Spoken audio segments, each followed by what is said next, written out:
We think money is freedom. The more you have, the more control you gain, right? But what if it is the opposite? What if the system that creates money was never meant to free you, but to bind entire nations to invisible chains of debt and dependency? What if every economic boom, every rescue package, every crash isn't random, but part of a repeating cycle designed to keep power in the same hands? This isn't fiction. It's history, hidden in plain sight. Welcome to How They Control World Money. Origins. When money became a tool of power before global finance, wealth meant real things: land, gold, resources. But real wealth had limits. It couldn't be printed or manipulated easily. So, in 1694, a group of private financiers helped create the Bank of England, the first central bank. Instead of lending gold, it lent promises paper backed by nothing but trust. For the first time, a nation's wealth could be conjured from thin air and controlled by those who issued the paper.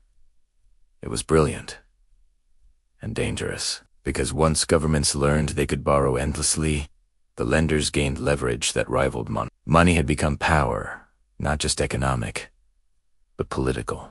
The creation of global control by the early 1900s, this model had spread across Europe and America. Powerful banking families, the Rothschilds, Morgans, Warburgs, weren't just financing nations. They were shaping them.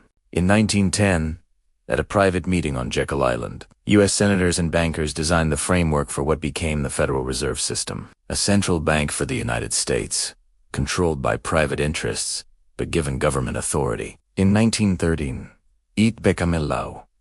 The Fed could now issue dollars as debt. Every dollar created was owed back with interest. From that point forward, the U.S. economy, and eventually, the world was tied to a machine that could never stop borrowing. Then came the turning point. World War II. The Bretton Woods illusion in 1944. Global leaders met at Bretton Woods, New Hampshire. The U.S., holding most of the world's gold, proposed a new system. The dollar would replace gold as the global reserve currency. Every other nation would peg its money to the dollar, and the dollar would be as good as gold, it said, mid-stable until it wasn't. By the 1960s, the U.S. was printing more money than gold reserves could support. Other countries started demanding gold instead of paper. And in 1971, President Richard Nixon ended the gold standard completely. Money became pure faith, a promise backed by nothing but authority. That decision turned the entire world into a credit-based economy. Once money was free from gold, the floodgates opened. Governments borrowed endlessly. Corporations used cheap debt to buy power. Central banks managed economies by printing more. The result? Inflation, inequality, and instability. All while wealth consolidated upward. Every crisis, from the 2008 crash to the pandemic stimulus, deepened the cycle. Debt, bailout, repeat. The same people who created the crashes were the ones who profited from the recovery. Because when you control money creation, you control everything. Modern parallels.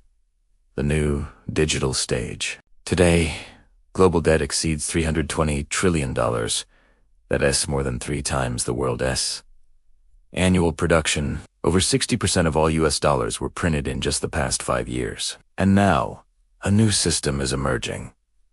Central bank digital currencies, or CBDCs.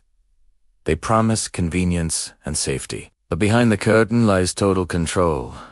Digital money that can track where you spend, what you buy, and even expire if not used in time. It's the final evolution of control, not just over money, but over behavior. History's oldest power structure is going digital. Money equals influence. Those who issue it don't chase wealth, they define it. Debt equals control. The world's prosperity depends on borrowing that can never be repaid. Digital equals surveillance. The next financial system could decide how free you really are. The story of world money isn't about profit. It's about power. And the only way to escape control is to understand who holds the strings. If this opened your eyes, subscribe and share this video. Because the more people who understand how world money is controlled, the harder it becomes for control to continue unchecked.